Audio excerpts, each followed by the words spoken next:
Hey, it's me, Vicky Marie. Good morning, good afternoon, or good evening, wherever you are in this crazy world we're living in. Now, as always, I've literally started this live. I got a message from my dog groomer who's been trying to fit Riley in before Christmas, and she's on her way here to pick him up. So literally, I'd already started the live. So I've just got to go and put him on his lead, take him outside, chat amongst yourselves. I'm trying to think, maybe I can put a little video on for you or something. Oh gosh, it's just honestly, it's like the law of chaos or something. It's like the universe. So, literally everything's so quiet normally and nothing's happening. I've been out and about this morning, trying to get ready for Christmas, preparing this live, etc. And then literally the minute that I pressed go live, a message came through from the dog groomer.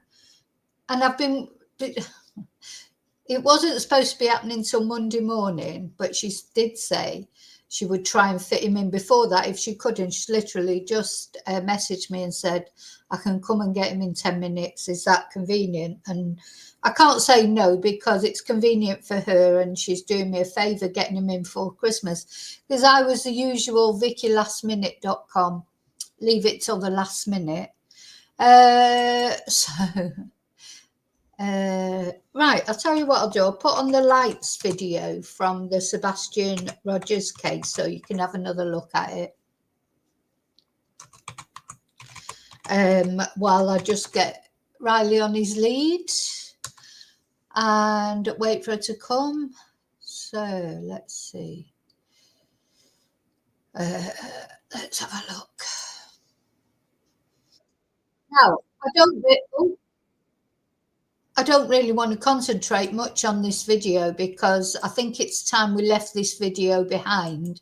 That's part of what I'm going to be talking about in this live. Why are we keep talking about this video when the police have said it's nothing to do with what happened to Sebastian? And it's constant, people are analysing it, blah, de, blah, de, blah. It all reminds me a bit of the Nicola Bulley, the CCTV footage and the back and forth, and it was doctored, and was there a ball in the back, and what colour was the harness? Not getting anywhere, really. Sometimes you get to a point where you're not really getting anywhere.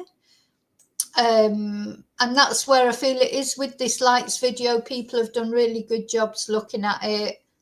Steve Fisher has had it analysed, which we're going to look at.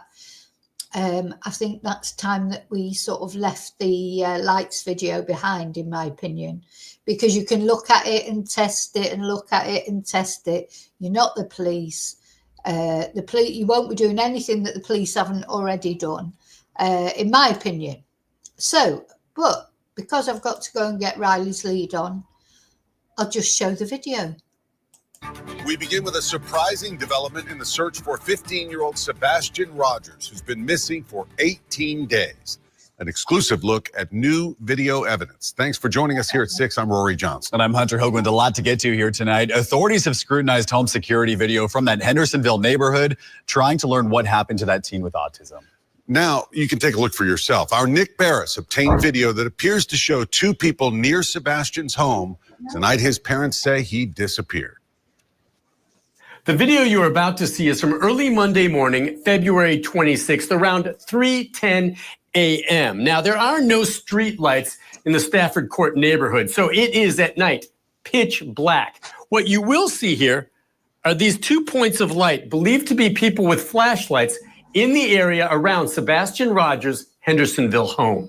It is believed Sebastian left his home barefoot and with a flashlight sometime overnight. Since his disappearance, authorities have reviewed security video from homes in the neighborhood looking for clues. We have had several clips that have come in. And this one is getting the most attention, showing signs of activity around Sebastian's home the night he disappeared. You see, 2 light sources, which we've circled to help you follow. For point of reference, the security camera was pointed toward the back of Sebastian's home in a common area. In the video, you see subject 1 with a light source in the lower right-hand corner. Then you see subject 2 briefly appear and move toward the first before that light source is covered or obscured by bushes. Subject 1, a few seconds later, then moves out of frame. Then subject 2 reappears and follows subject 1 off screen.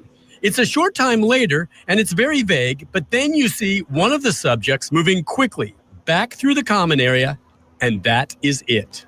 I know there's not much to see here. You certainly cannot identify anyone, but those close to the investigation tell me the mere fact that there is now evidence that someone is in the area around Sebastian's home is significant. This video shows suspicious activity in the immediate area the night Sebastian disappeared. Could one of these subjects have been Sebastian? Did he meet and leave with someone? Sebastian's father says his son would not go with a stranger. It's up in the air for me because I don't think he would get into a vehicle with somebody unless he knew them. So what exactly are we seeing here? I know investigators are doing what they can to try enhancing the video for any more clues. For now, this video is now part of the Sebastian Rogers missing person file, and I'm told it could become more significant depending on where the ongoing investigation leads. We'll be following that. Nick Barris, News Channel 5. Thanks, Nick. Of course, the search for Sebastian continues, with detectives now looking into any possibility of foul play.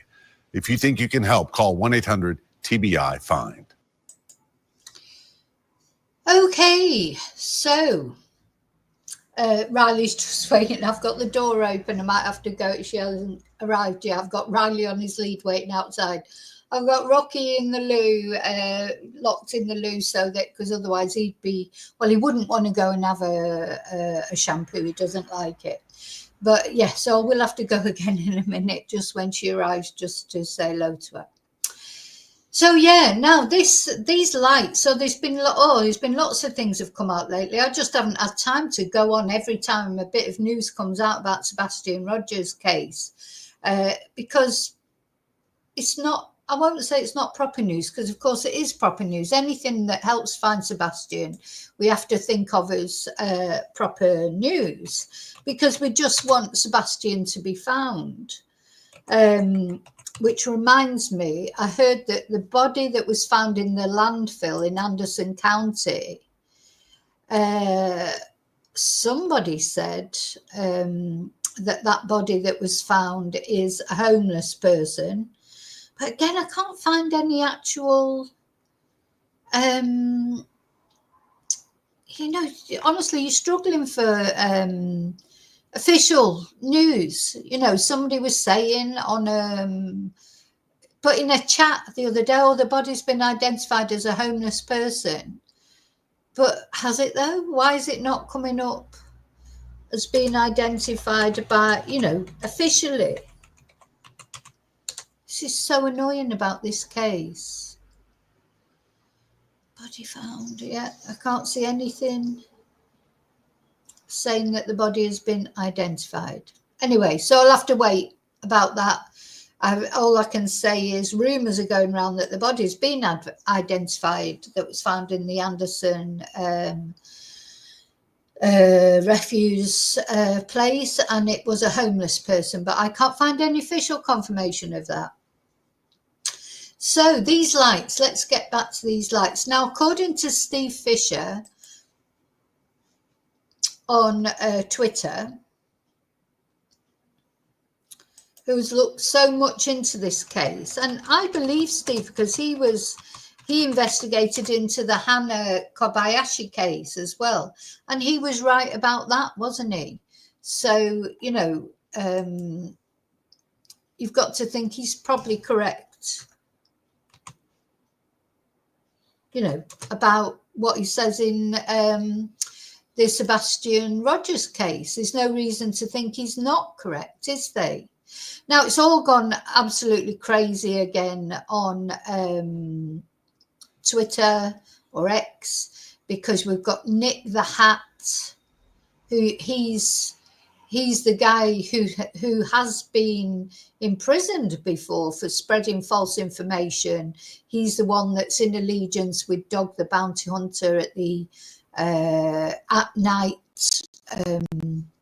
private investigator company where they're asking for $500,000 before they'll even talk to you about any case that you want them to investigate. They want $500,000 before they even talk to you, before they even consult with you. So that's all going on. But Steve, he did have a report made about the lights. And I'm going to read that out to you, and then we're going to move away from the lights. Also, there were supposedly a couple of people are known to have been around in the morning time. But, you know, the thing is, this is an investigation. Oh, hang on. Oh, I'll be with you in a sec. Hello. Sorry about that, because I'm just in the middle of the... All right.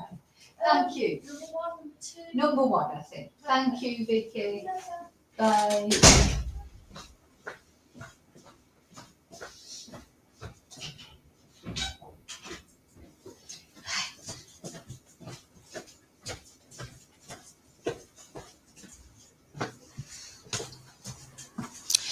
Yeah. There you go. Riley's gone. I've let Rocky out of the bathroom. Going to concentrate on the stream now.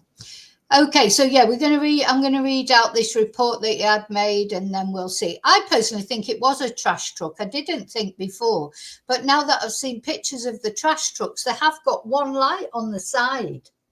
You know, because I was thinking, because, you know, you imagine in a truck there'd be two beams, two headlights moving together. But having seen these trash trucks now, I'll show you in a minute, they do have just one light on the side, so it could well have been a trash truck.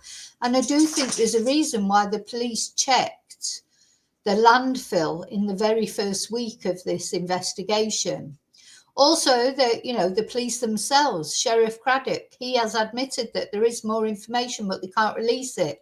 We're going to listen to Chris Proudfoot, who went onto a YouTube channel last night and said that there is more information, but he's not allowed to release it. How often do people have to be told this?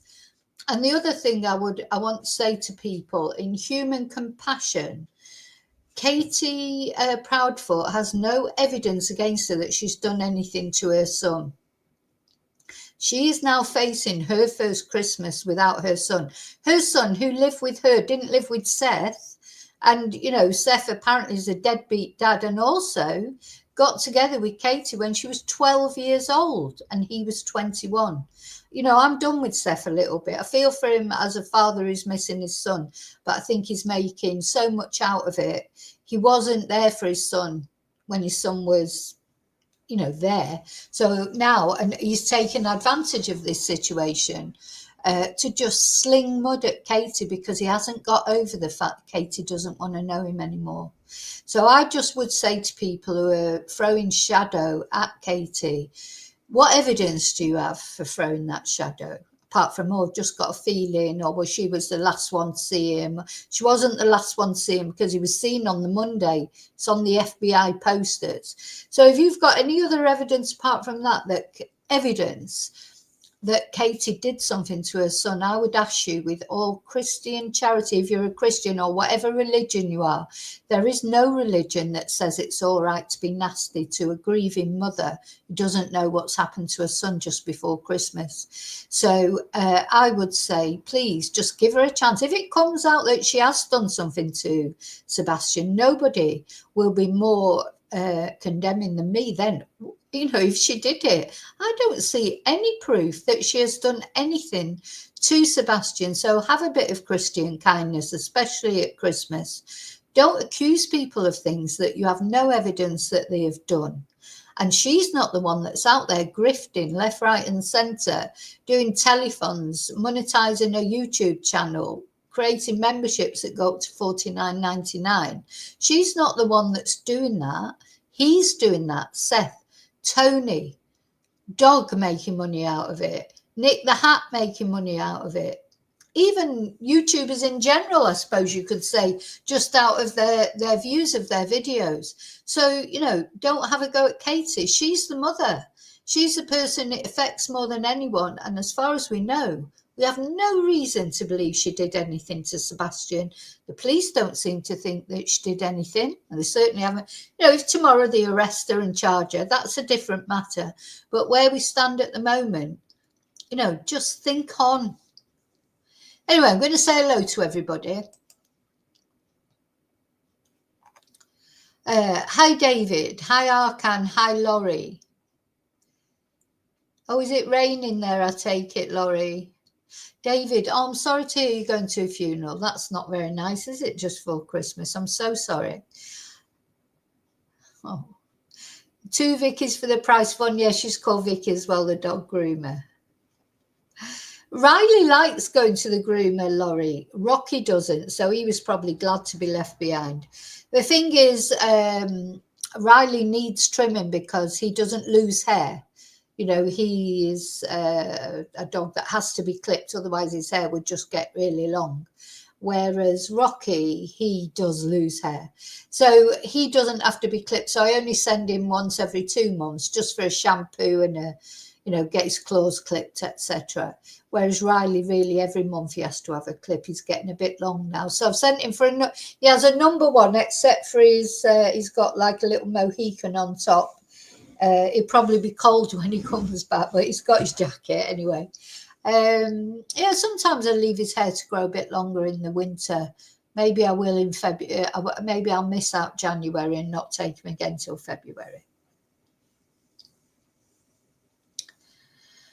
Exactly, Arkan. I've got a few things to read out about Seth. See, people seem to be blind about Seth. I never liked Seth from the first time I heard him speak, and I couldn't understand why he was going on all these YouTube channels and slagging Katie off.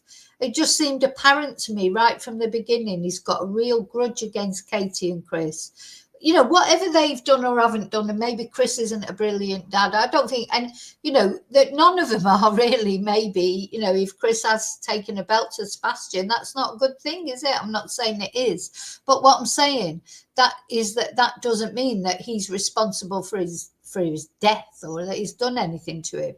And, you know, I thought that right from the beginning. Why is everyone so sympathetic towards Seth? Because what I've looked into about Seth, the divorce papers, etc., he's a very abusive man. And not only that, he likes young girls. He likes young girls. So why is everyone so sympathetic towards Seth? And to me, he always brings everything back to himself. It's all about him. He's a total narcissist, in my opinion. He wasn't the main parent in charge of Sebastian. You know, Sebastian, every picture I've ever seen of him, it feels like Katie took him out, bought him things. You know, he's had a good, you know, I don't see that she was a bad mother. You know, I just don't see it because she's not acting. She tried to say things in the beginning and then she was jumped on. So now she's frightened to death of saying anything because everything, if she even, you know, opens her door, there's a bloody steward's inquiry about it. You know, it's like nothing she can do can be right. So anyway, high method. So where are we going? So I've got to think again where to start. Oh, so let's go to look at the what Steve Fisher. Now, for those of you who don't know Steve Fisher, he's a private investigator. He seems to be more on the side of you know, and to me, there are no sides. There's only one side in this, and that is Sebastian. And the only people that have been, the only person who's been slagging anyone else off is Seth. Chris and Katie have not been saying horrible things about Seth. Chris's mum now has come out, Kathy, hasn't she, and said things about Seth. She's probably pissed off with everyone saying horrible things about her son, knowing, as she does, about Seth. About Katie only being 12 when Seth got involved with her. So she knows all that. And she's probably got frustrated because Chris is not saying anything. And she has come out and told, you know, confirmed that this is true. It's always been a rumour, but it couldn't be confirmed to be true. Okay, so on December the 18th, a couple of days ago, Steve posted this. To further prove that creators are spinning, because there's a million of them out there. How many YouTubers out there using this for their clicks and things? because they're like, oh, listen, I know for a fact if I put a headline up or what do you call it? God, I can't even think. A thumbnail up, Katie guilty, or come on, Katie, tell us the truth, or something like that. Oh God, everybody'd be all over it. It's not popular to go against the it's the court of social media has already decided that Katie's guilty.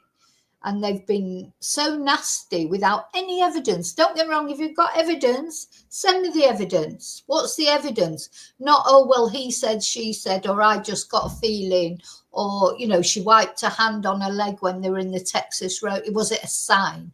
None of that crap. If you've got some evidence that Katie did something wrong, send it to me. I'm interested in it. I want whatever happened to Sebastian to come to light. If it was Katie, then I want it to come to light. If it was Chris, I want it to come. I'm not, on anybody's side. I'm just going by what I've seen with my own eyes. The only person who's horrible or slinging mud or trying to profit out of this situation is Seth. Now, whether Seth's being manipulated by people like Tony and Nik the Hat and Dog the Bounty Hunter, who's being manipulated by who? I don't know. So this is the light pattern analysis. And do you know what? I think I'm not going to read all this out because, as I say, we'll just read out the final conclusion. So based on the analysis of the video, light source 1 is most likely a stationary mounted light source, such as security floodlight, porch light, or a flashlight fixed on a stable surface.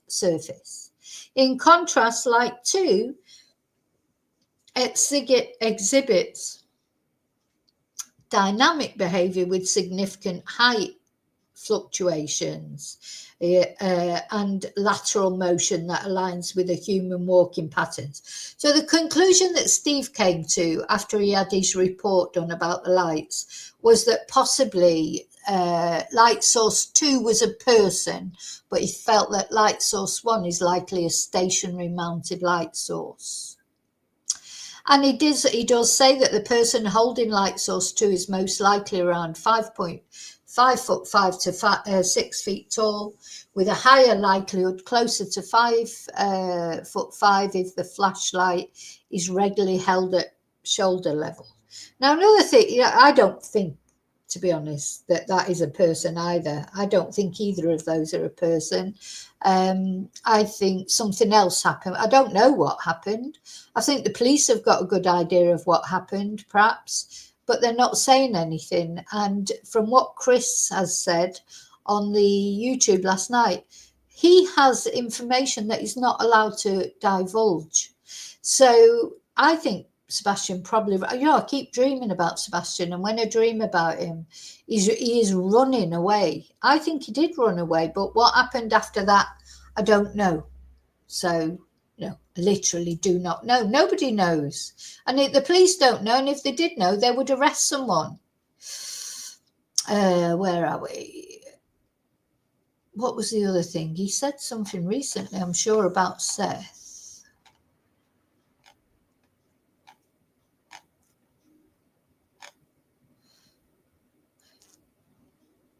So, because this Nik the Hat has been saying horrible things about Steve, so there's been this pit-pat, like going back and forth. And Nik the Hat, who we learnt the other day, he's been in prison for spreading misinformation. So to me, I think, who do I believe? Do I believe the guy who's been in prison already for spreading misinformation? Or do I believe the guy that's never been in prison for spreading misinformation? Hard one, isn't it? Wonder which one I should believe. So anyway, his last post 12 hours ago about this is the situation is quite wild and unhinged. I do have some empathy for Nik because it's evident he's experiencing a mental health crisis. I'm going to show you a little bit of one of his videos in a minute. Well, I can't get his original video up because as far as I can see, his YouTube channel's gone. But anybody else might know differently to that, but I can't find it now. It's coming. I'll show you in a minute. I've had loved ones go through similar struggles, so I truly understand that Nik may not be fully in control of his actions or words. That being said, let me clarify a few points. Firstly, I've never reached out to Nik. The screenshot that he provided shows that he was reaching out to me, offering information about someone I had previously sued. Nik is a chancer in my eyes. He's trying to make money out of anything that he can. However, the lawsuit was already concluded at that time. Nik then began texting me and added me to a group message thread with Dog and others regarding a manhunt. As you can see, I was not particularly interested in being part of the discussion, and I left the group shortly afterwards because, frankly, the conversation was unhinged. Regarding the claim of blackmailing through former staffers, I would be genuinely shocked if Nik at Night or any of the pretend companies involved have ever had actual staffers. But if they have, and these staffers have evidence of blackmail or extortion, because Nik the Hat accused Steve Fisher of blackmailing his staffers, his employee. Now, staffers are normally work for the government, don't they? In political positions, they have staffers. They're like aides, really, what we in the UK maybe would call aides. So he's come out with this as if At Night is this massive company when he's probably operating from the back of his car or something, and he only needs one payment of $500,000, $500,000. He only needs one client, and that's him. He doesn't have to worry again for a little while, does he? A long while. So if they have, and these staffers have evidence of blackmail or extortion, why not present the proof publicly? I have no objections to you sharing any evidence, even if it includes my personal details. So he's very transparent, Steve. If I've committed a crime, I don't deserve privacy. I can absolutely guarantee I'm not talking to anyone connected to or formally connected with Nik.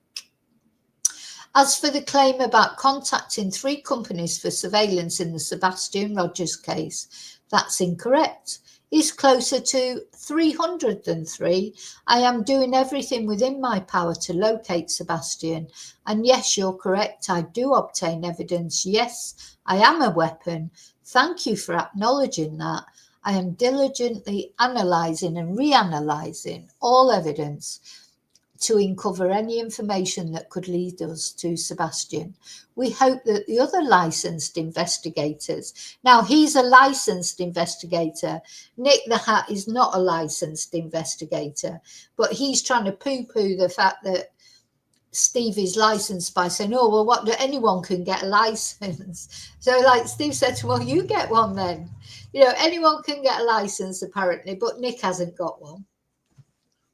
We hope that all the other licensed investigators involved in this case are doing the same. Receipts attached. Oh, so this is the video that he put. Steve Fisher is blackmailing me and extorting me. Oh, let's see. Oh, it's there. It's there.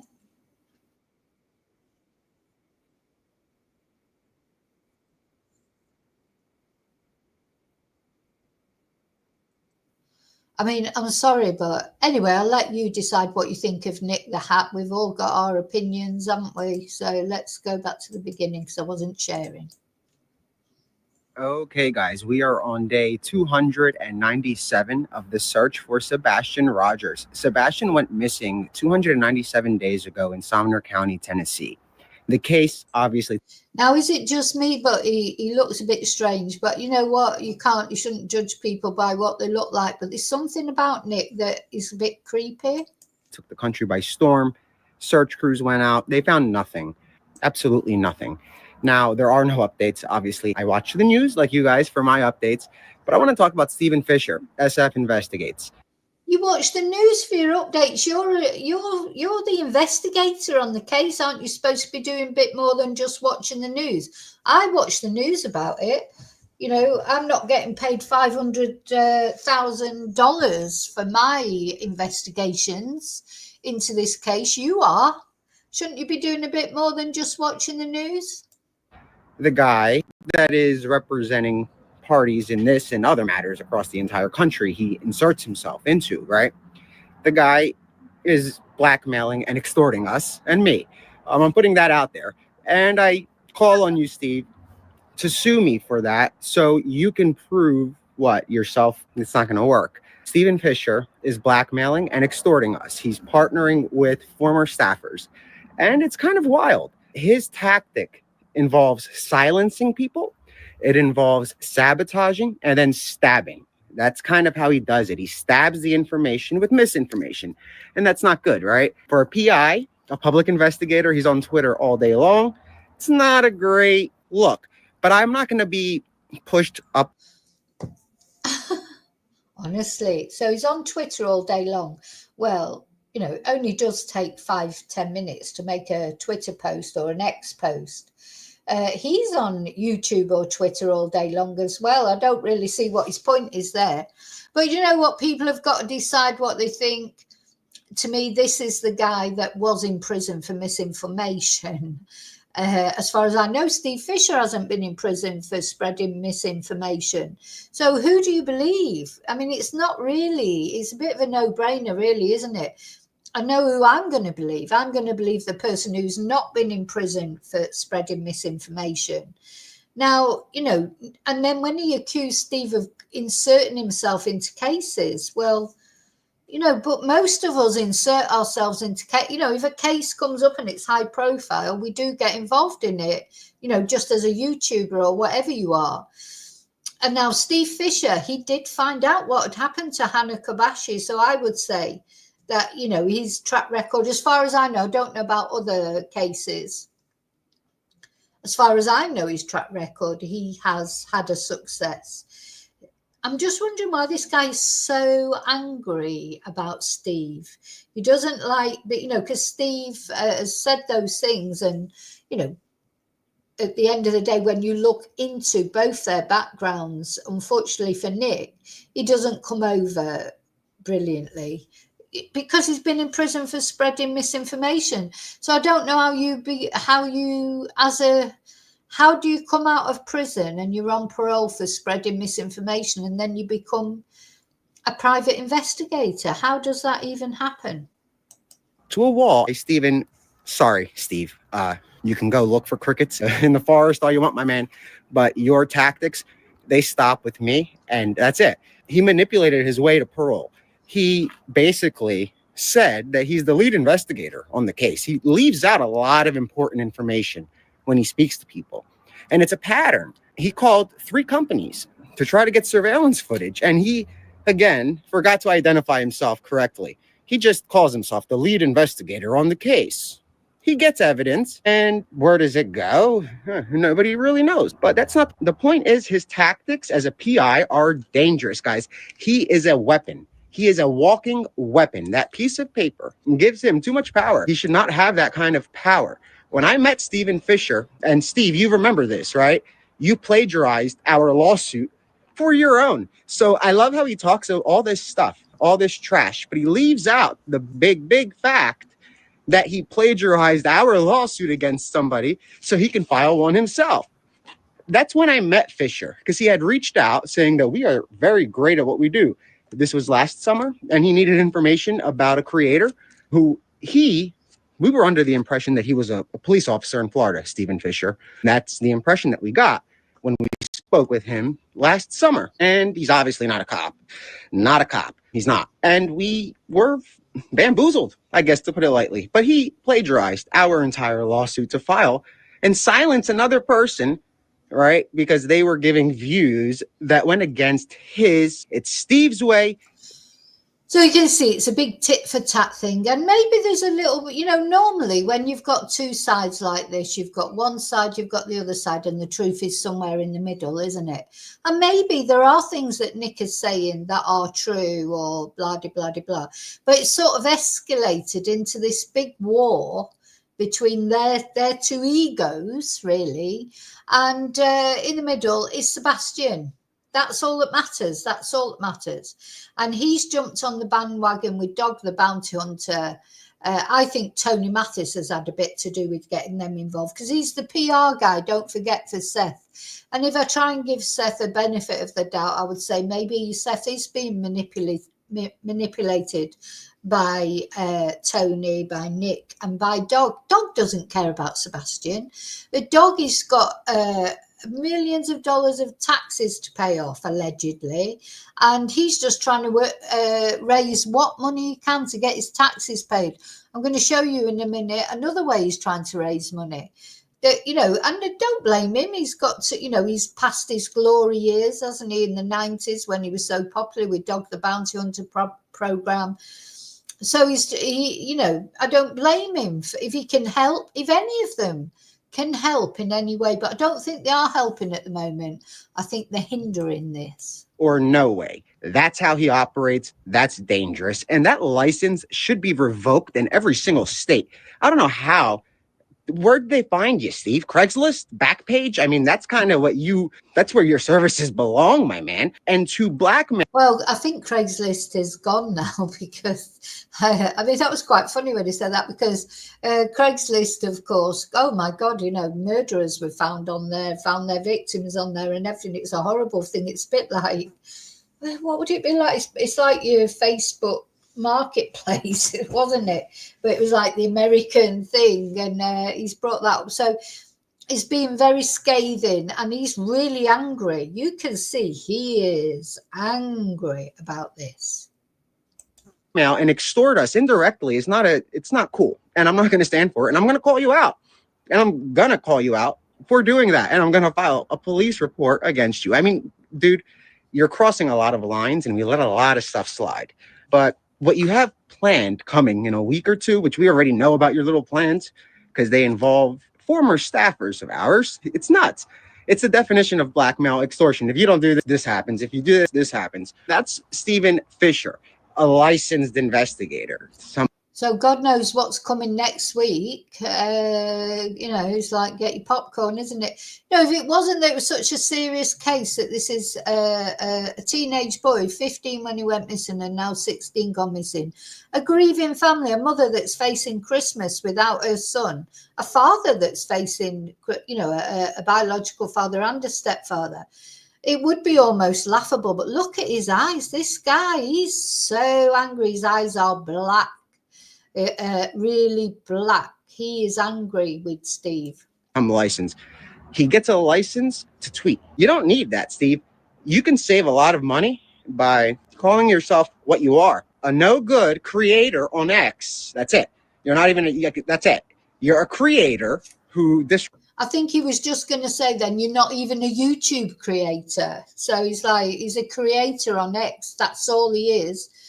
And he was just about to say, you're not a YouTube creator, but he stopped himself just in time, didn't he? That's it. You're a creator who disrupts. That's what you are. You're not a PI. You have the license. A groundhog can get a license to be a PI, my man. Doesn't mean anything. Yeah, but he hasn't got one. No, he hasn't got one. So a groundhog can get one, but Nik hasn't got one.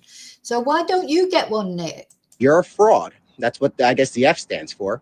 And you're blackmailing and extorting me. You are literally pushing. I'm not going to get into detail, but I just want the world to know that Stephen Fisher is a sick individual, a demented individual who will stop at nothing to get what he wants, not what his clients want, not what the public wants, not what the missing people he searches for want, because God forbid he finds one. That's why you've never really if you have found one, guaranteed there was something going on behind the scenes. Fisher, dude, stop, because the blackmail and the extortion is not it's not going to work. I'm going to go live and talk about you.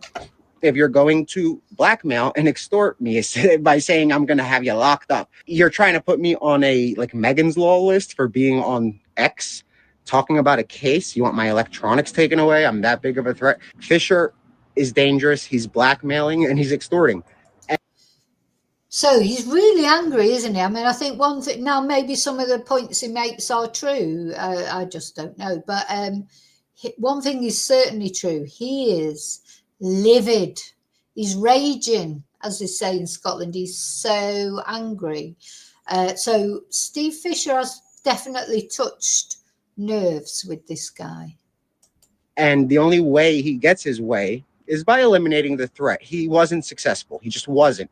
So he keeps enhancing it. He adds to those lies. He keeps going with it, and they never stop. But that's the update, guys. Stay safe, stay vigilant. If you see something, say something. And Dog, I believe, has a YouTube coming up on his official YouTube. Well, he has a podcast coming up on his YouTube. He'll be talking about, I assume, this case, maybe other cases. Be on the lookout for that. And obviously Trump's inauguration next month. So look out for Dog's podcast and look out for Trump's inauguration next month. So he's going to cover that, obviously. So he's ranted throughout this whole thing about Steve Fisher, and he finishes on an advert for Dog and an advert for Trump's inauguration. Should be a fun time. Everybody stay safe, stay vigilant, and good luck. Well, that's one way of looking at it. It should be a fun time. Not everybody maybe will think of it as being a fun time. Just turn that off. Yeah, he does seem to have turkey teeth, doesn't he, Arkin? Yeah, everyone's thinking he's been to Turkey. So, yeah, you know, this guy, whatever you think or who you support or you don't support,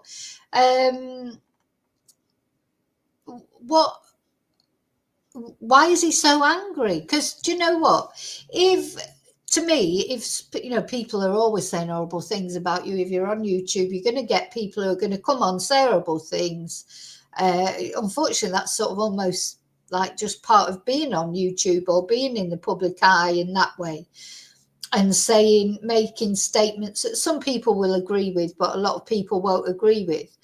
But why is he so angry? I mean, he is livid. I think he's livid because he has been called out. So I didn't know much about Nik the Hat. As far as I knew, he was all right.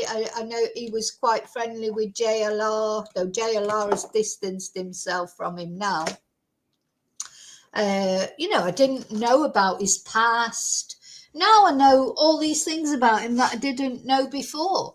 So, sorry, I'm just swatting flies here. I had a fly around the computer. Yeah, he's, you know, I didn't know anything about him. Now I know all these things about him, which aren't positive things, you know, that I didn't know before. So it would have been better to just say nothing.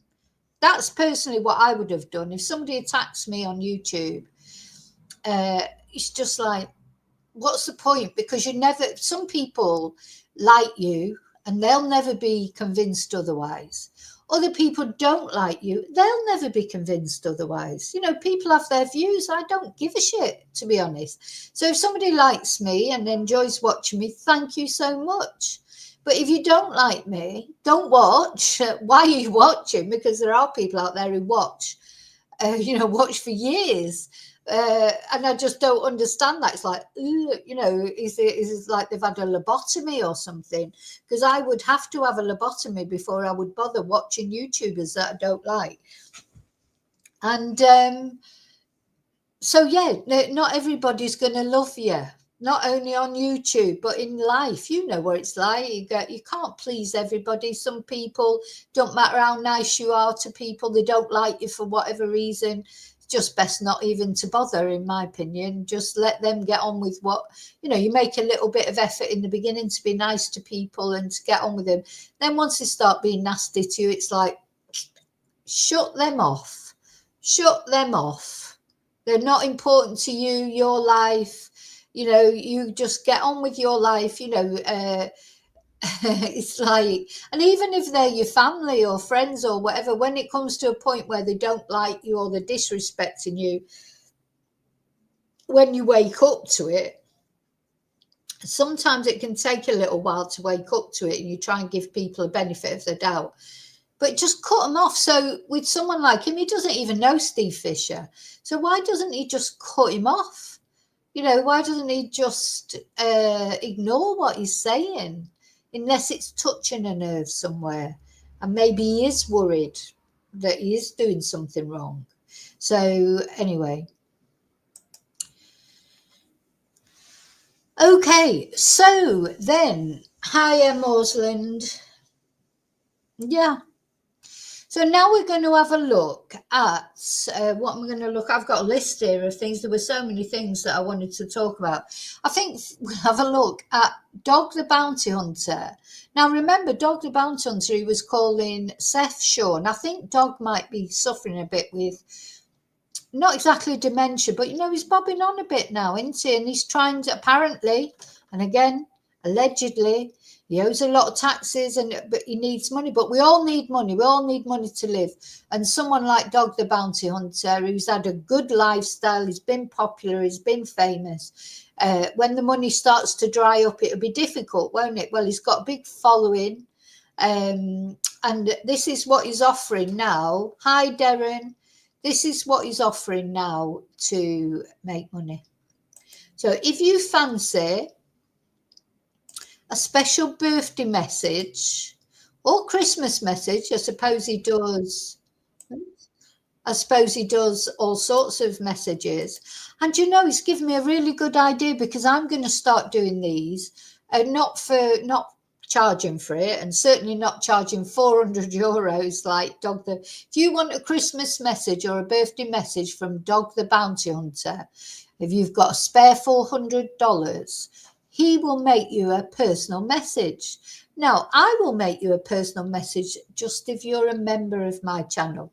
Because, you know, I'm always thinking of what I can offer members that'd be a little bit more than the norm, you know. And of course, this Christmas, I offered all my members a copy of my book, and anyone who applied for that copy, who applied to claim their free book or an alternative thing, it's on its way to you, or you've already received it. And some of you have sent me photos of what you received. I'm going to be showing those in the Christmas special.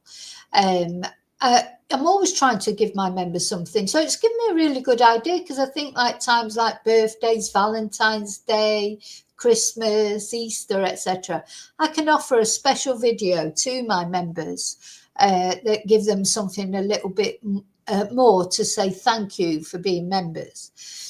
Anyway, let's have a look at what Dog's offering.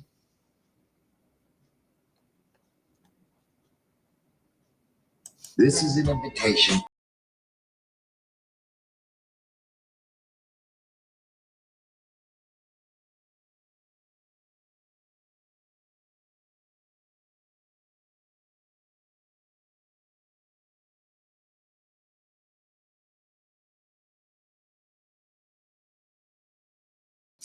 Oh, that's a good idea, isn't it? Yeah, if you want to break up with your partner and you don't know how to tell him, you can get Dog to make him for $400. You can get Dog to make you a video that you can send to your partner. Let Dog tell him. Why should you tell him? And really, yeah, I suppose it could be any message you want, isn't it?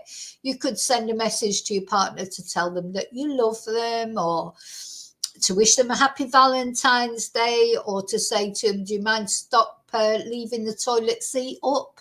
You know, all these things.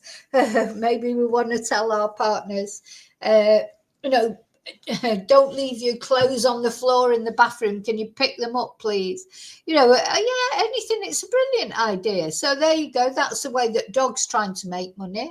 And I'm definitely, honestly, if you remember, and you want me to send a message, I will do it now, but I'm going to send a special Christmas message to my members anyway. Threaten. Pep talks. Prayers are free, so I can't say prayers. So I want to send a message. Oh, he said prayers are free, so I can't say prayers. Well, I can offer prayers because I don't charge for my, well, you'd have to be a member, I suppose, in a way that's charging, maybe. I don't know. I've got to think about that one. But special prayers, maybe for your loved one. Maybe I can offer that to anyone who wants a prayer. I have been thinking about that, maybe doing on a Sunday, one sort of, if people let me know through the week who they want us all to pray for. On a Sunday, I can do like a prayer for anyone who, you know, it could be, I don't know, it could be your granny, it could be your dog, it could be your partner, it could be you, or it could be for a certain situation. I've been thinking about that for a while, and I'd probably do that on the on the normal channel, not members only. To one of your friends, your mother.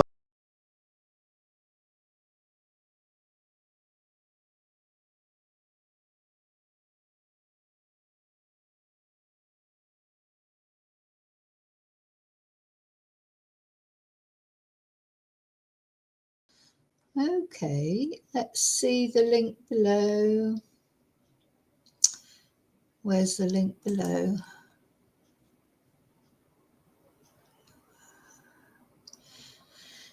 Can't see a link below. Now, I've got nothing against a Dog the Bounty Hunter, but at the end of the day, Dog is a television personality. You know, I don't think he should be getting involved in missing children cases. He's a TV personality. I loved his program back in the day, Dog the Bounty Hunter. And of course, he was apprehending people who had broken their bond and that. That's different for looking for a missing teenager. I don't think Dog should have anything to do with this at all, because I don't think he's got any special knowledge of anything, certainly not now. You know, it's just, I personally, hi BF, yeah, all dogs deserve a home. You know, he's a TV personality, is a larger than life character. I'm not against that per se, but it shouldn't be involved in looking for Sebastian, because this is serious. You know, this is it. It's descended into like a joke thing, but it's not a joke, because a boy's missing and a mother is suffering, you know, and a father and a stepfather. You know, what anyone thinks of Chris, what we're going to listen to in a minute, when Chris appeared on a YouTube channel last night, I've always thought that Chris, although he's got an unfortunate manner because he gets angry easily, but I'm not surprised that he's angry, because you'd be angry if people were accusing you of doing something to your child or your stepchild with no evidence. Personally, I think I don't blame him. Anyway, that's the impression I get. So yeah, if you've got a spare $400, get Dog to do you a video. But if you want one doing for free, just become a member of my channel. Or, you know, I won't charge you. I think it's $1.99 for the lowest tier membership on my channel. So a little bit cheaper than $400. But anyway, there you go. You know what, Dog? You do what you have to do to earn money, but leave Sebastian alone. That would be what I would say. Get out of this case with Sebastian. Okay, now we're going to look at, oh yes, so last night on Cluminati, which is another YouTube channel, she was talking, she tends to be more in the sort of favour of Chris and Katie, I suppose. She doesn't like Seth at all. I think I'd be safe to say that. I don't think she'd get annoyed if I said that. And then she was talking about this YouTube channel, which is, what's he called? He's got, you know, one thing I've learned, Elevated Truth podcast. Now, to be honest, anything that's got truth in it, you know, to me, normally doesn't tell the truth. It's like just the fact that they have to say it means, nah, probably not. But anyway, I'll give him the benefit of the doubt. I don't know anything about this podcast. I'd never heard of it before. He's got 5.93 subscribers, 51 videos, which is not many, is it? And let's see, sort of thing. So, yeah. Today I'm going to be sensible and behave myself. Kentucky Fried Chicken shit.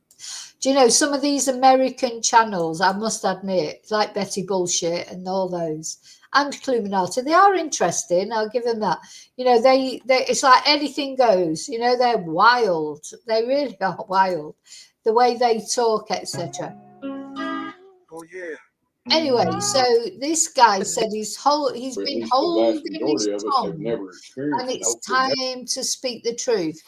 So I think he's a little bit. Have I not? he's a little bit down on Chris, I think, and Katie. I don't know because I've never watched him before. But Cluminati, she was actually on the panel here. I've watched Cluminati a few times.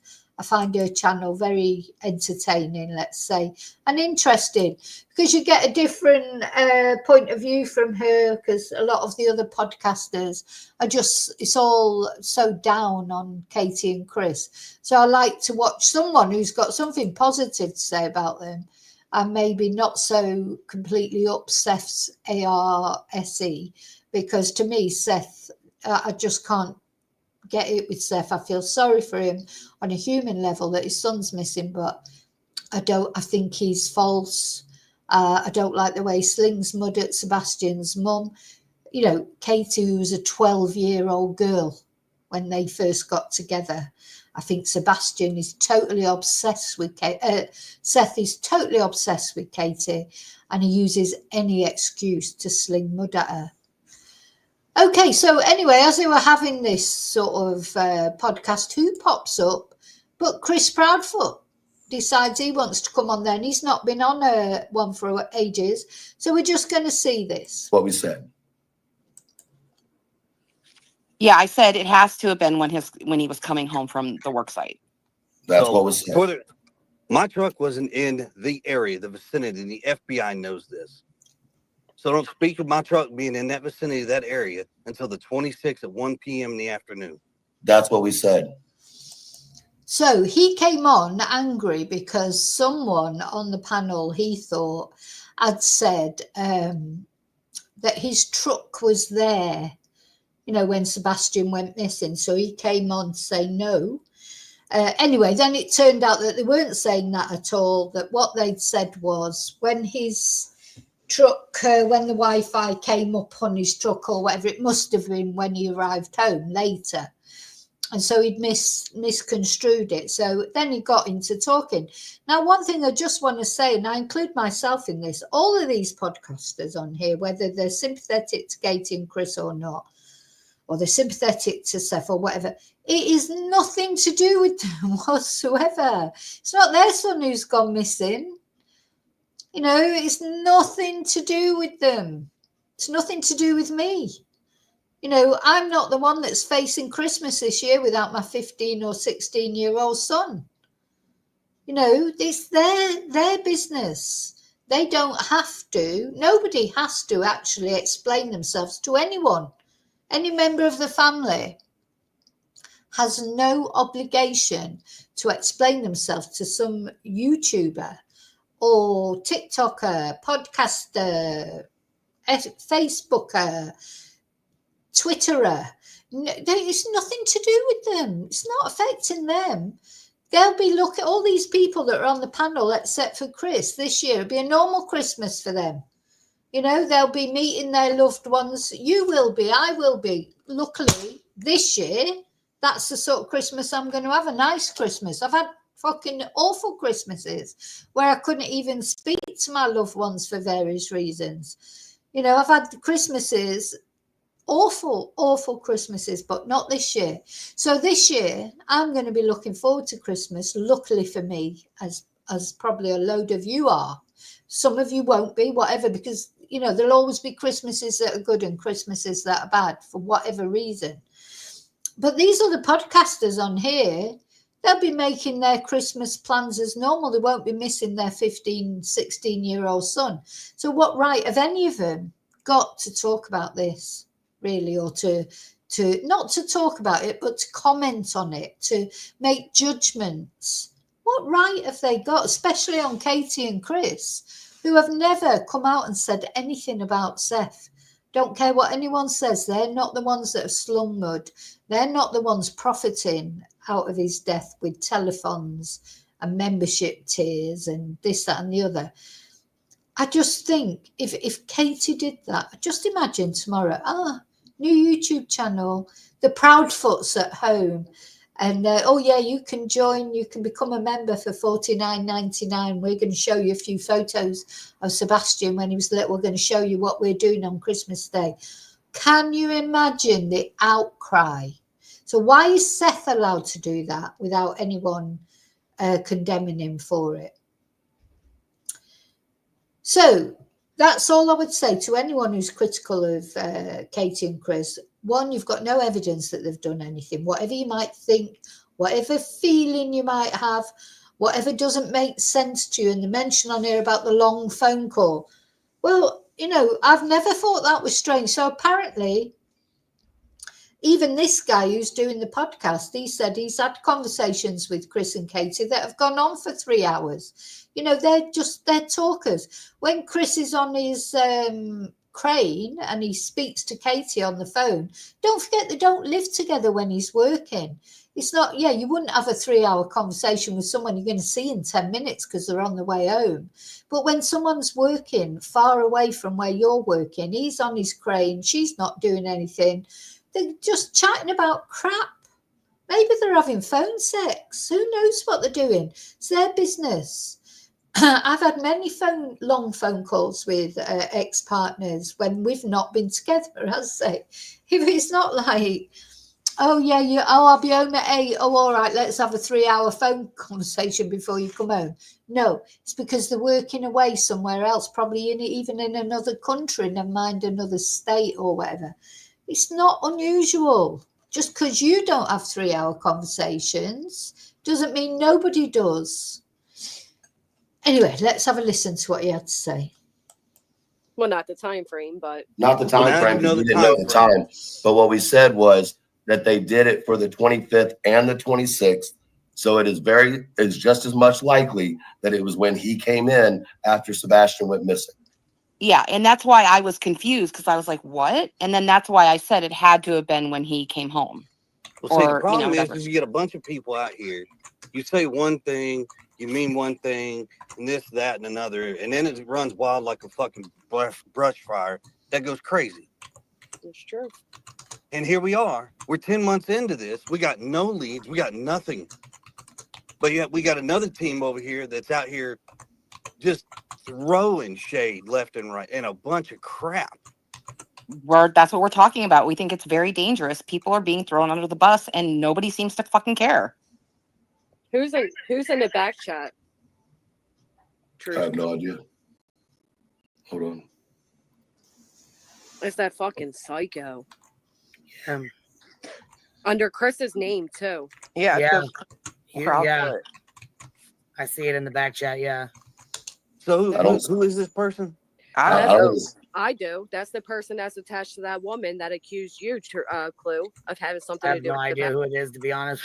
What the hell's her name again? She was making those anti-Seth videos, and out of nowhere, she went nuts on us. Remember? Momming it up. You talking about momming it up? Oh, that crazy bitch. That's her man in the back right now. What? Yeah. Oh, she just said, I'm psycho, LMFAO. Yeah, but you psycho as fuck. Says Chris, tell them to let MK Ultra in. And you need a bit. So what they were talking about here is somebody had come in the chat who was pretending to be Chris or using Chris's name, but was a well-known sort of troll. You know, there's loads of trolls, aren't there? So you imagine like the sort of little trolling I get on my channel. And to be honest, it's not upsetting at all now. I mean, it was in the beginning, but it wasn't over my son going missing. You know, I wasn't already traumatized because I'd lost my son. Or do you think Katie wouldn't feel guilty? Of course she'll feel guilty. She was at home with Sebastian there. If she's innocent, which we don't know that she isn't, and as I say, if tomorrow she gets arrested and we find out she's not innocent, that's a whole nother matter.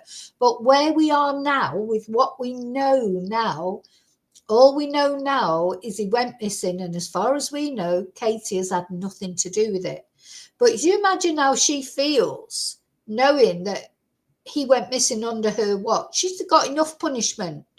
You know, this is how I feel about Jennifer Soto as well. Whether you think she's an idiot or what she is or what she isn't, she's suffering enough in a way. She's a mother as well who's facing a Christmas without a daughter. And not only that, knowing that it's really partly her fault because she encouraged them to sleep together because she was too thick to see what was going on. So she's got enough, you know, it's not up to me to judge her, in my opinion, unless tomorrow again, police arrest her and say she knew something. That's a whole different thing. But from what we know now about Jennifer Soto, the same. I don't know that she knew anything. I think she's just a thicko. Honestly, I do. But I could be wrong.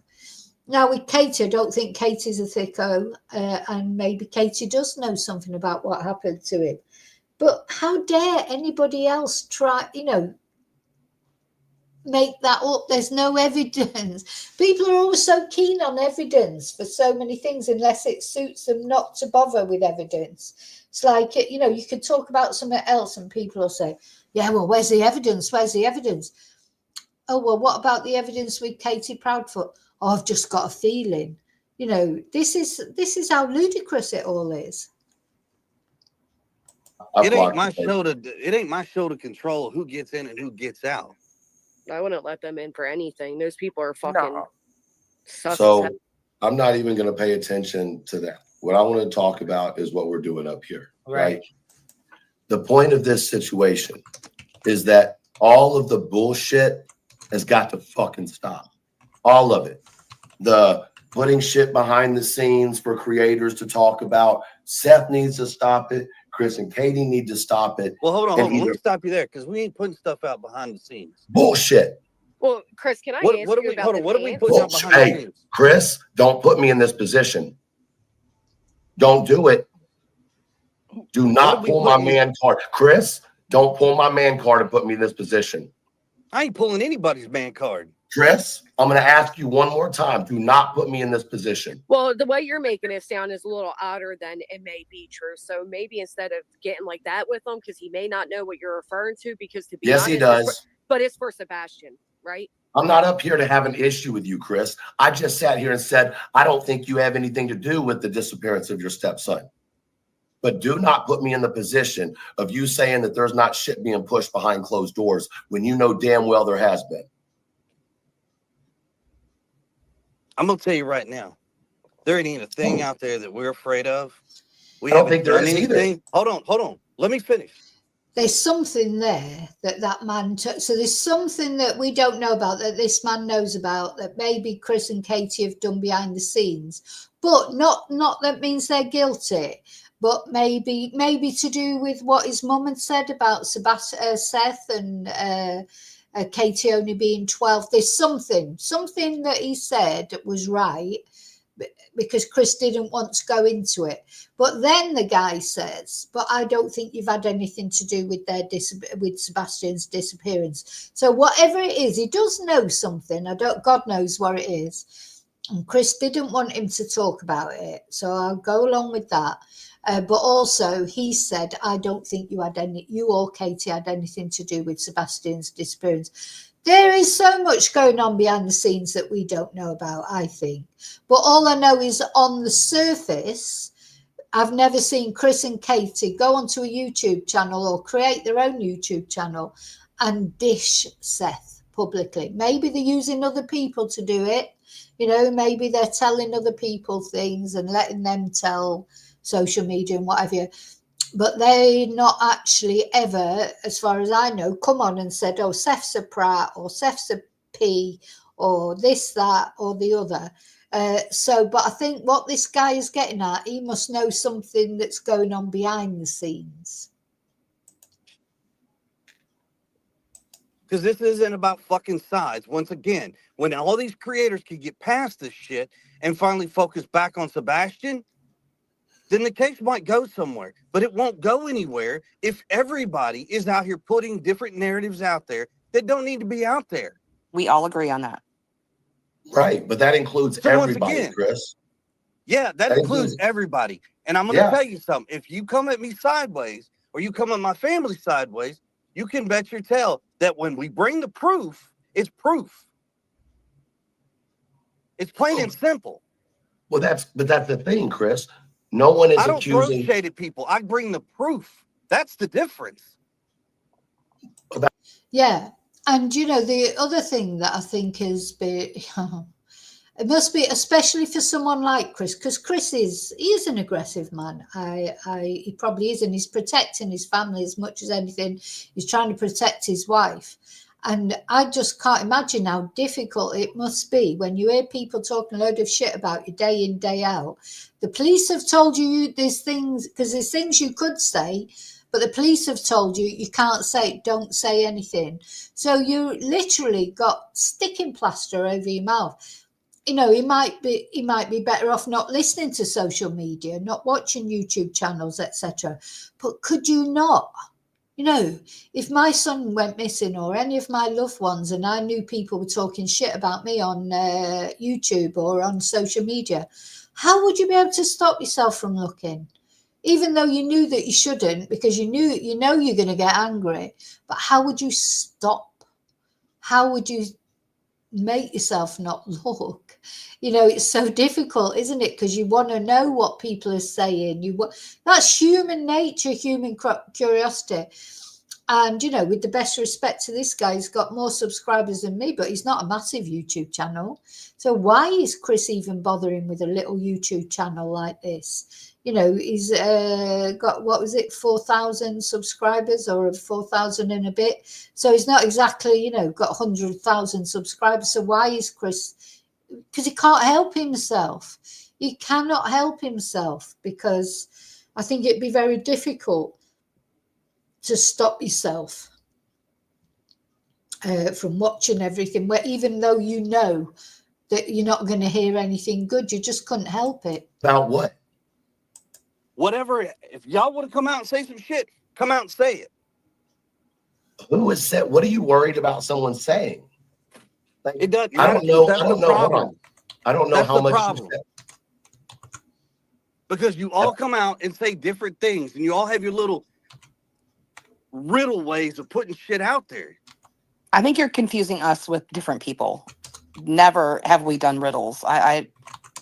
Truth Never. out there yesterday or the other day said some stuff about Katie. Like what, Chris? Open that can. I don't have the exact quote on me, okay? Well, if you're going to accuse me on my panel, be willing to back it up. I am willing to back it up. If I had the exact quote, I would. No, Seth didn't have a channel before Sebastian left. But he obviously knew, in fact, he started off, Chris hasn't got a channel. This is Seth who has the channel. And he's created a channel that's called Seth, Sebastian's father. When Sebastian first went missing, Seth was on every other YouTube channel except mine. No, he was on Pascal, he was on JLR, he was on what's that other one, T-Rev, he was on Dolly Vision, all these channels.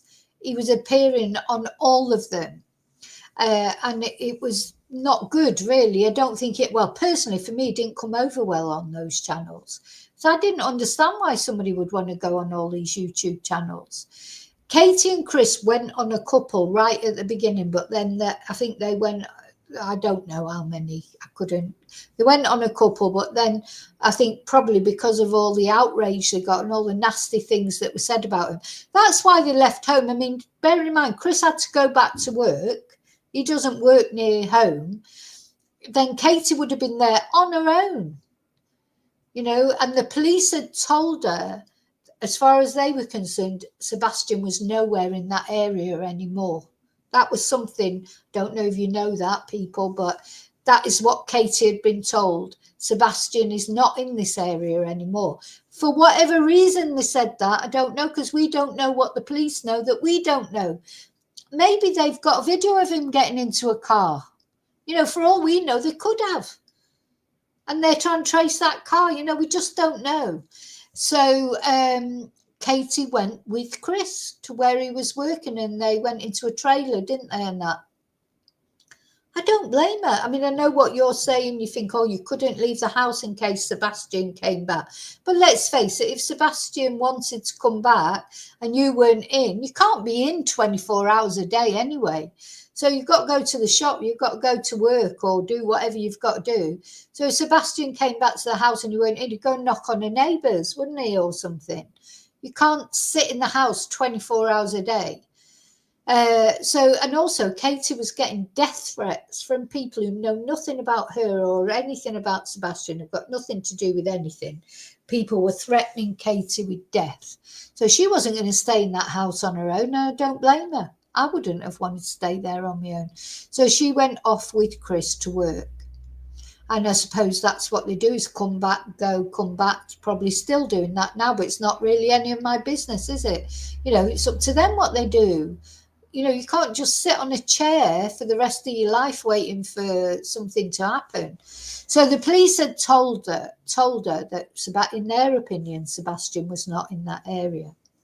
So then I think it was Arkan as well who asked me what I think has happened to Sebastian. And I tried to say, and then YouTube rejected my comment. Weird it is, honest to God. The only way for me that Sebastian is still on this planet is if he is being hidden somewhere. You know, if he was abducted or taken away by a member of the family, that it's all a scam. If it wasn't, I don't think he is with us anymore. But I have quite a lot of dreams about Sebastian, and he's running. He's always running. I don't know what's that's got to do with anything. But I'm still fixated on that retention pond, which I know has been searched a couple of times, hasn't it? But, you know, I don't know. You just think, well, where is he if he didn't go in the pond and if he's not been taken? It's either, you know, where is it? And where was he seen? On the Monday that the FBI poster says he was last seen on the Monday. You know, this is someone was questioning it in the Facebook page the other day, and I thought, that's the first time I've seen anybody else say, why are the FBI saying he was seen on the 26th when supposedly the last time everyone thinks he was seen was when his mum saw him before, you know, when he went to bed. But no, the FBI poster says categorically he was last seen on the Monday. So they know he has been seen somewhere. You know, people can ignore it, pretend not to talk about it, but that's what the FBI say. So to me, I think the FBI know for a fact Sebastian was seen on the Monday, and that's why they're not suspecting Katie. They've been through that house. Do you think they wouldn't have found forensic evidence or in the car? You know, she didn't have time to do anything, you know. Anyway, to me, if you think about it logically, Katie had nothing to do with it. Would give it to you. What was it about? In regards to whether or not Katie was there or her going to the school looking for Sebastian. You mean my question of why did Katie go to the school? Is it because Sebastian had maybe missed the bus and had walked there at some point? You're upset about that? The way it was projected made it sound like you're questioning why did she even go to the school in the first place? That's exactly what I was asking. Why, because she's out of a mother everywhere, who has a son that goes to that school. right? Why wouldn't you go to the school and look for your kid? I would agree with that. Why? I would have gone there too. I would have done the same. My question was my question was there a history of Sebastian walking to school? Now, this guy is trying to wriggle out of it now, because on a previous video, he cast shade on saying, oh, why did Katie go to, because she went then, when she couldn't find him in the area, she went to the school because he was supposed to be at school. She was getting him up for school. Anyway, so she went to the school and he cast some shade on that. Why did she go to the school? Why didn't she stay in the area? But just don't forget, Sebastian was 15. He wasn't a 3-year-old. So Katie's got up. She got up to go and see if he's getting ready for school, blah, blah, blah, blah. He's not there. This is the story. I'm not saying this is what really happened. I'm just saying this is what Katie says that happened.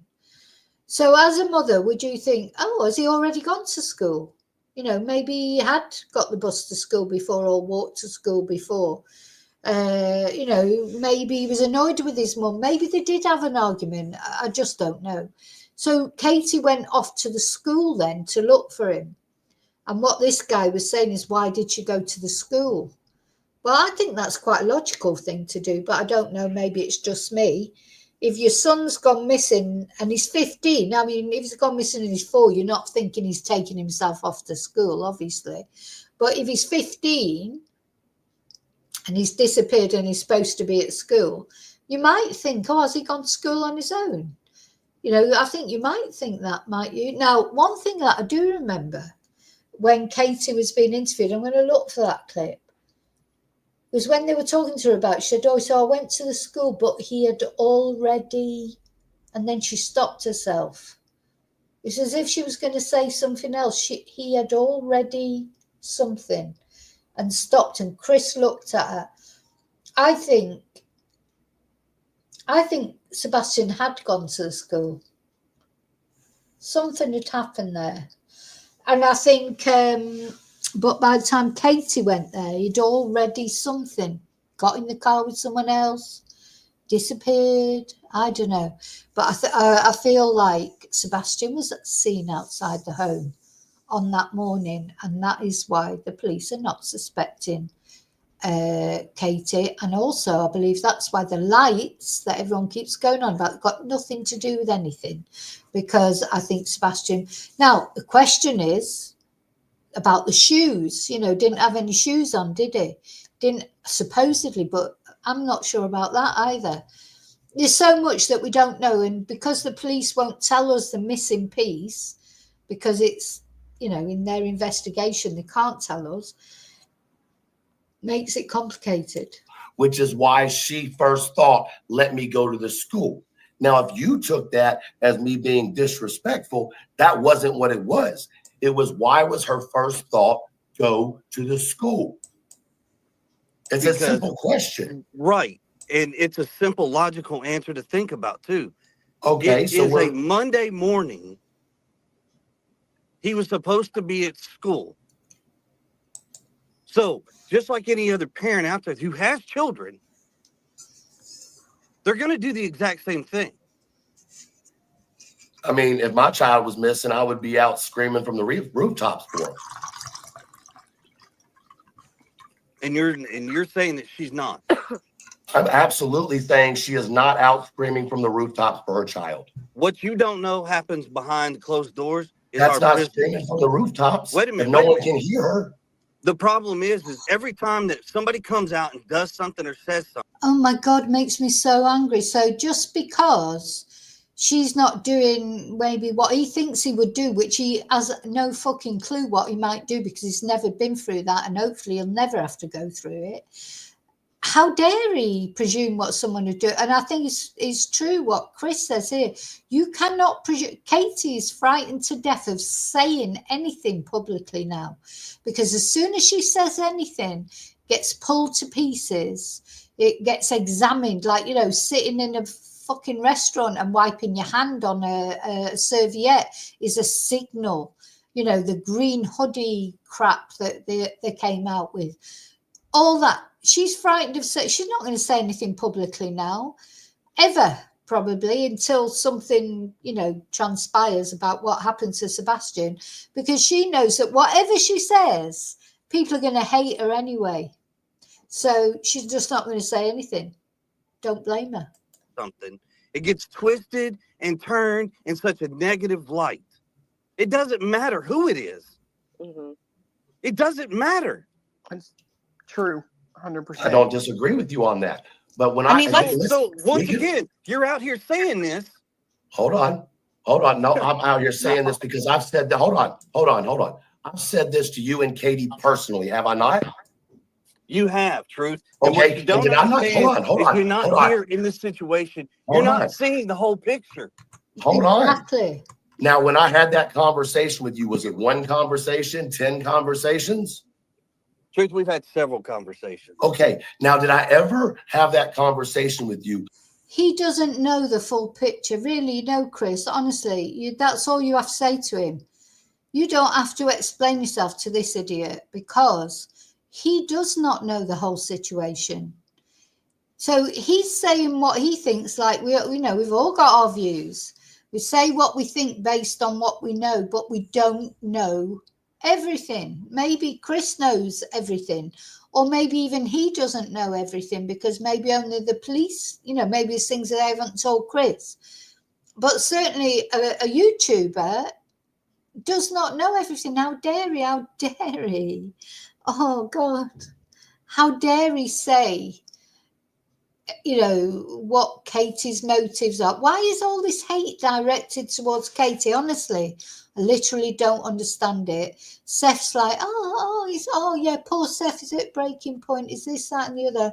And he's there just grifting off his YouTube channel. But that's okay because he wasn't even the caretaker father. Katie has brought Sebastian up, and Seth has been, you know, himself in front of Child Protection Services, and he was not only Katie was 12 when he first got together with her, and he was 21, but also he's been, you know, I've seen the divorce papers. He's a domestic abuser. So why does he get all the sympathy and Katie gets all the hate? I wonder. Just wondering why that is. Maybe somebody can tell me that. I don't know. I literally do not understand that. With any ill intent whatsoever. No. Okay. Not well. So why are you mad at me? me? Let me. Why are you mad? Because I'm asking questions. Because I want, just like you want, well, let me answer Sebastian to be home. I mean, Let me you got to answer your give a chance question. to talk, Truth. To be fair. So automatically, my phone has been blowing up ever since you started talking about my truck. So it's shit like that when it's put out there and you don't have the right information, which I'm pretty sure I've told you that before. I said exactly what you just said. There, once again, are you going to let me finish?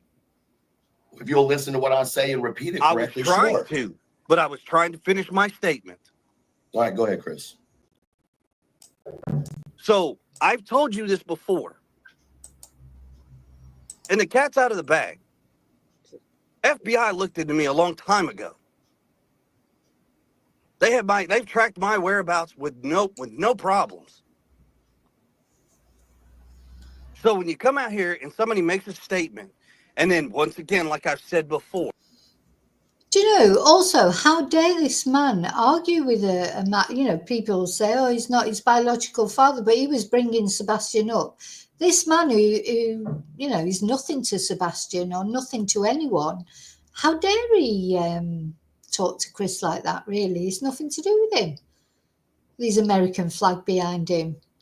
You know, imagine if that was his child and people started doing that to him. I wonder how he would feel. Now, you know, I've had a little experience of this, very, very small amount. You know, I had a YouTuber about this time last year attacking me for absolutely no reason whatsoever, except they're a misogynist twat.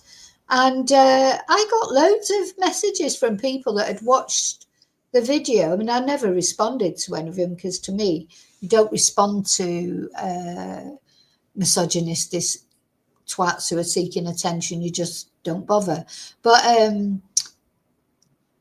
you know, I got a little bit of a taste of it, you know, but imagine how many messages Chris is getting when the whole of America and of course people all across the world are interested in this case, and this twonk puts out a video about something critical of Chris. Next minute all these messages start lighting up because, oh, we know what you did because they said it on Truth said it. Truth, you're a liar.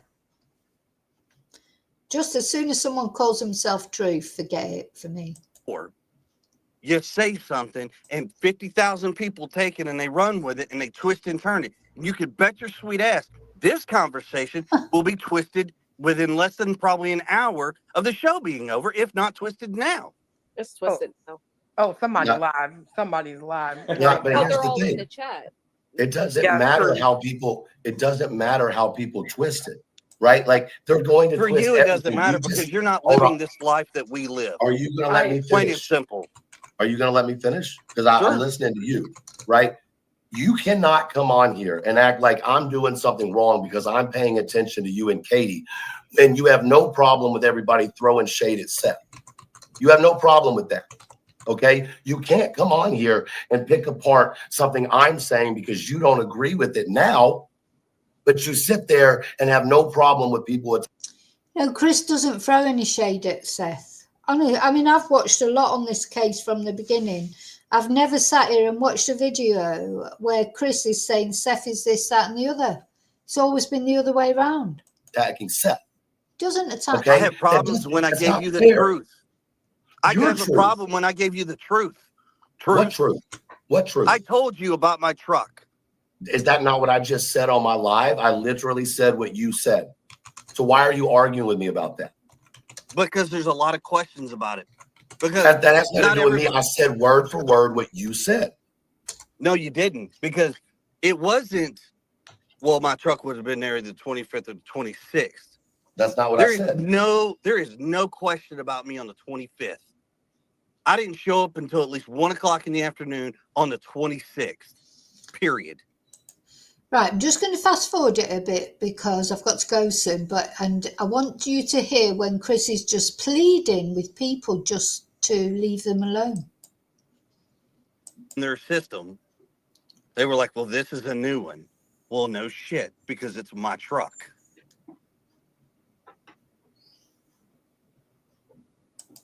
Adults to put their egos aside and work. Don't put that shit on us. Well, hold on. Do what you Can, have to do for Sebastian. Don't put it on us. may I please say something real quick? So I hear what Granny is saying, and I've heard a lot of what the other creators and actually quite all the creators have said, done, whatever, and each other have put quite a bit of each other through, to be honest with you. You know, no, I would not say that the three of us working together should have anything to do with YouTube creators on their own channels doing their own thing. We don't have any grounds to control that. We are not parents of creators. Never going to be, not going to try to be one. That's not an option because everybody's an adult and everybody was responsible for what they choose to do. Right, and it's just not realistic. Is really what I was saying. Like it's not. No, realistic. it's not. I mean, don't get me wrong. The goal. stuff that has happened, you know, court documents, which, you know, I'm still so lost a lot on, but all of this stuff that's flying out there, like, okay, that for me, Katie and Seth, the only thing I can personally ask is if the bashing would just please stop. For Christ's sakes, just stop. Stop bringing people into things that have nothing to do with anything. It just doesn't make any sense. But with creators, they choose what they want to do.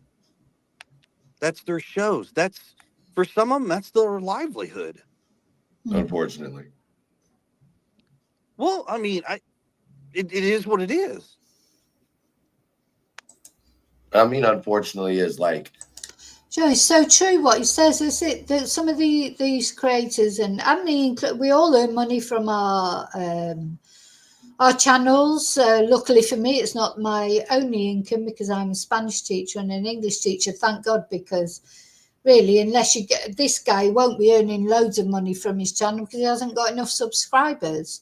You know, to earn a decent salary, you know, proper wage, a proper living from your channel, I think you'd need at least 80,000 subscribers, if not more, because, you know, you think about what you need to earn for a month. He's not going to be earning out of this unless he gets really good, I don't know, super stickers. I don't know what his memberships are. But from the actual videos, you don't earn a lot at all. But, you know, most people, for me anyway, I do it more because I enjoy making videos about true crime.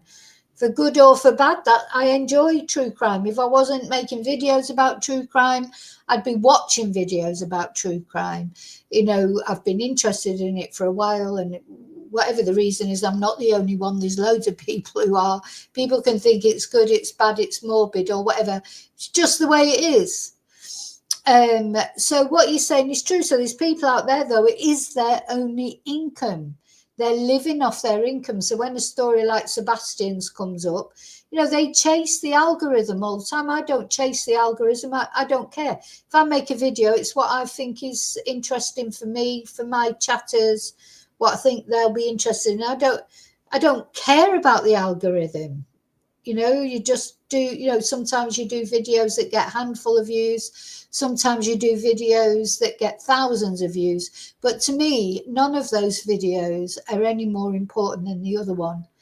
If I do a video about a little known case and I get 50 views, see, it feels like nobody cares about that person. I cared about them. That's why I made a video about them. And if other people don't take up and watch it, well, that's nothing to do with me. I've done what I wanted to do. Then other times you make a video about someone like Sebastian because it's a high profile case. It'll probably get quite a lot of views. But you never know. When you make a video, you don't know what's going to come up. So what Chris, I think Chris, honestly, I'm sorry, I quite like Chris. I've liked him from the beginning. He's quite magnanimous there. You know, he knows that YouTube creators, he's not stupid. He knows YouTube creators, they're doing their shows, they're trying to make their livings, a lot of them, or whatever, because it's the only thing that they do. And he's not actually knocking anyone for doing that. He's just saying, thing is, this guy's called the truth, but he doesn't tell the truth. He deals in speculation a lot of the time. Deal in the truth, deal in the facts. And then nobody, oh, he's the Elevated Truth. That's the name of his channel, Elevated Truth. So, you know, if your channel's called Elevated Truth, why don't you just try only dealing with the truth? Maybe you'll feel differently after this. But Chris now, he's quite impassioned. He's quite sad, actually. It's unfortunate that like, a child being missing is part of how someone, and it's not just children, it's true crime within itself is very interesting. Yes. And there's a fine line, you know what I mean? There's a real fine line, and that's not the point of conversation, you know. And let me say something, and without getting interrupted, please, by everybody. I am very aware that my point of view on this situation is not the, you know, popular one on quote this side. Right. And y'all can have an issue with what I'm saying. But at the end of the day, I'm always going to try to make conversation happen. Right. And conversation has to happen in order for people to talk.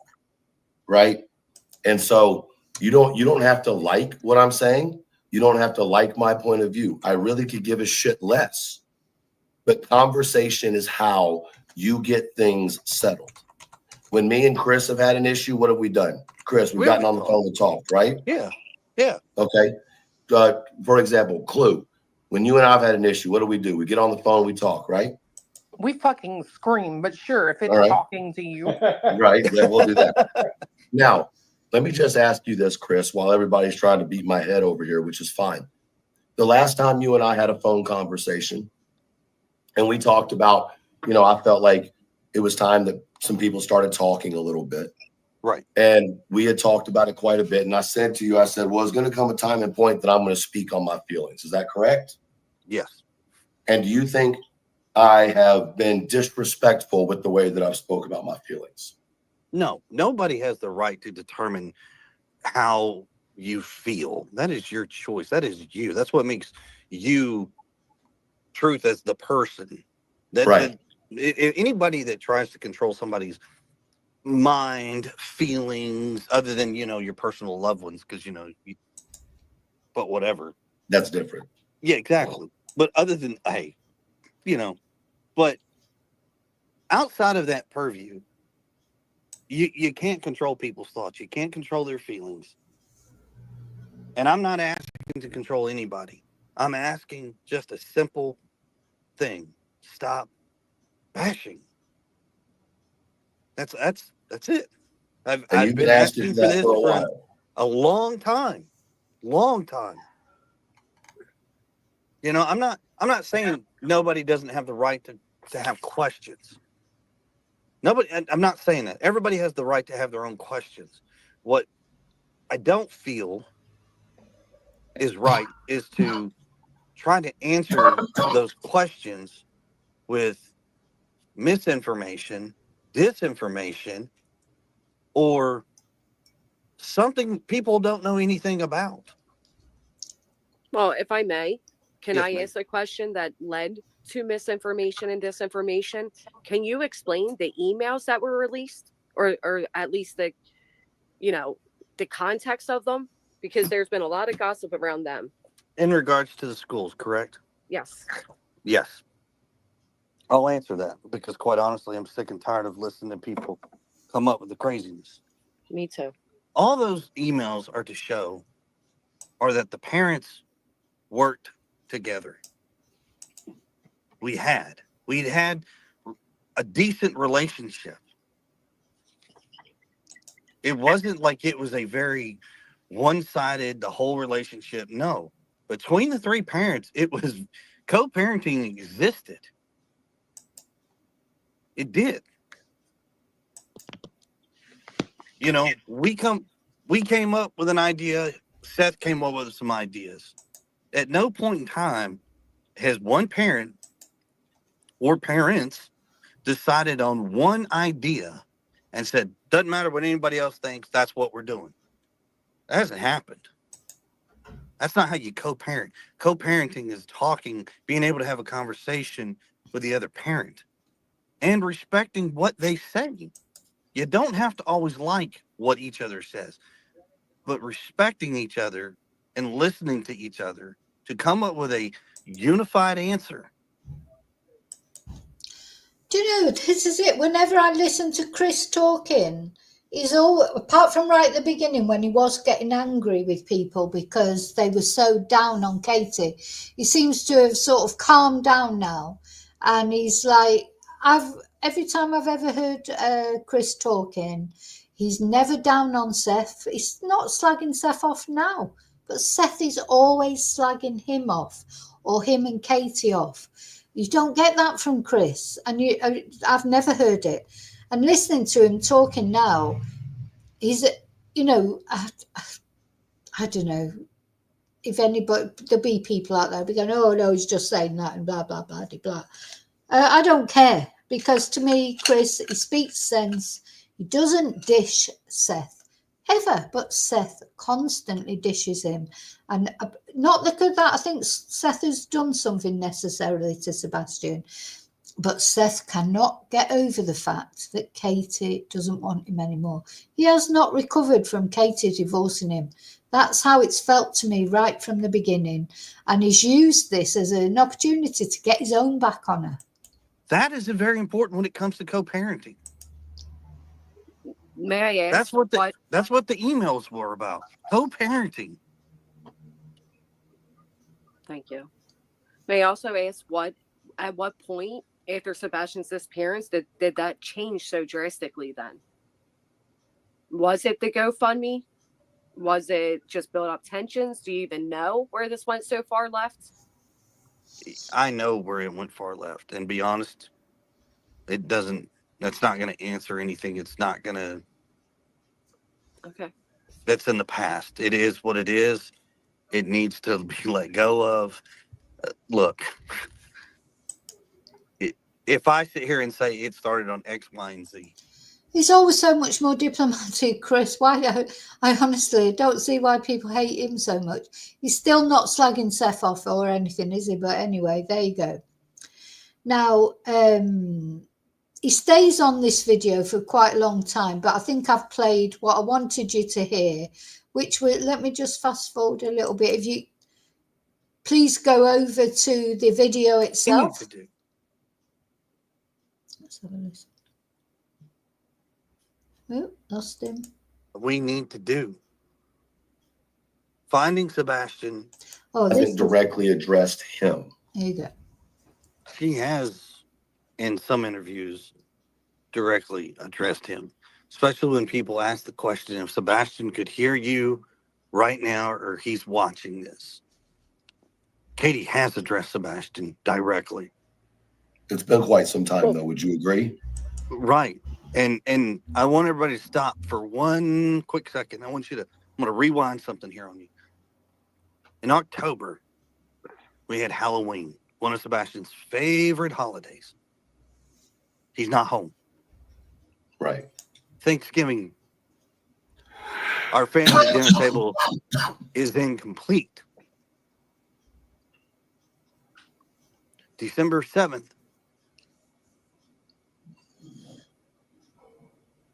people couldn't leave the day alone. Sure couldn't. Christmas is coming up. Once again, we have an incomplete holiday. New Year's. So she's just Valentine's Day. And then right after Valentine's Day, what is the next one? Yeah, well, let's hope he's home by then instead of thinking. Amen. Amen. But everybody wants to know why she doesn't talk. Maybe because she's a grieving mother. Maybe this is one of the worst stretches of the year for any person in this world who has had to deal with a personal tragedy, losing a loved one, anything. It's not that she doesn't want to talk, but respecting the fact. We lost you, I think. We lost you. He'll be back. How about now? Yeah, You're we good got now. you. There we go. Sorry. There we go. Well, Chris, I don't mean to interrupt you for a second. Your feelings. are you aware, did Sebastian have a cell phone with him that night?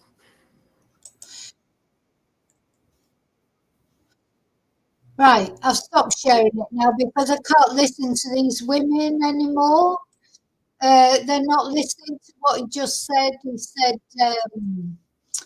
He said, let's, it's not that Katie doesn't want to say anything, but think about what she's going through.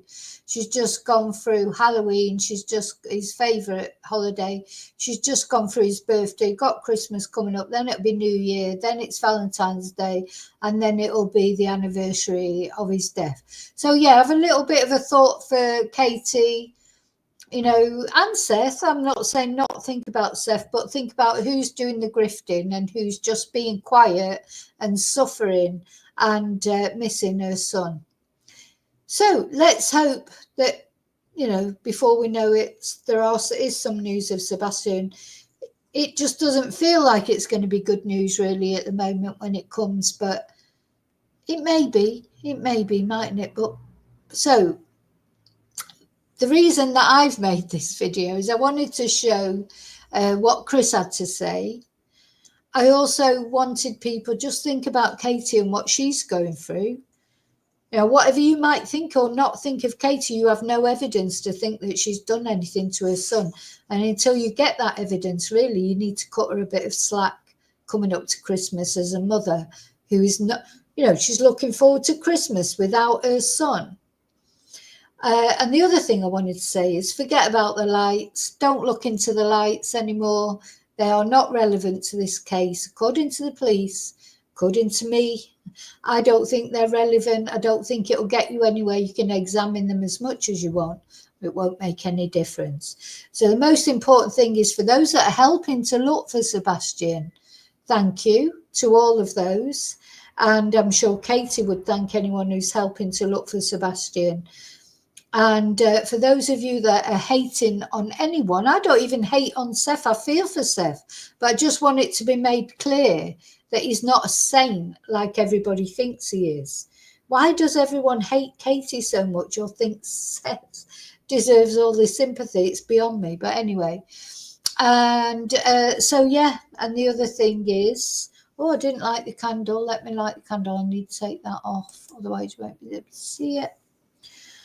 I'm going to light the candle, of course, for Sebastian, for Katie, for the family, for Chris, for Seth, but also for any other family affected by being without someone this year or any problem. People have all sorts of problems. Oh, God, I can't light the candle. It's not lighting. Sorry. I'll have to put a virtual candle up. Got wax all over me now. Melted the wax, but it didn't light the candle.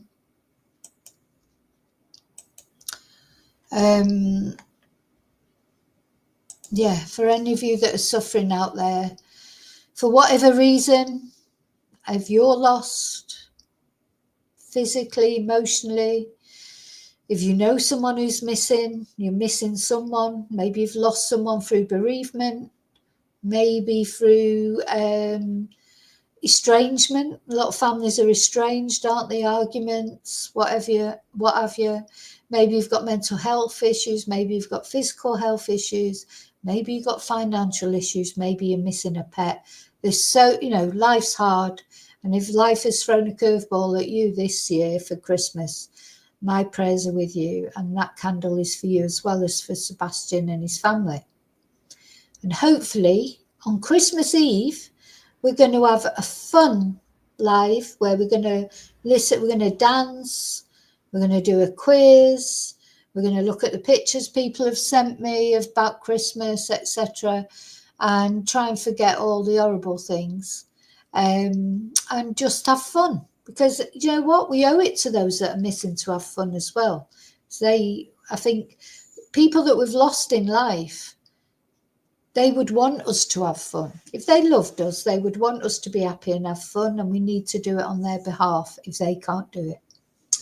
Okay, so thank you so much. I'm going to play out with some pictures of Sebastian, etc., and some music. Thanks for being here with me, and I'll see you really soon in the next video. Thank you to the chatters. Thank you to the lurkers. And even thank you to the trolleys. I'll see you really soon in the next video. And until then, may your God go with you. Bye.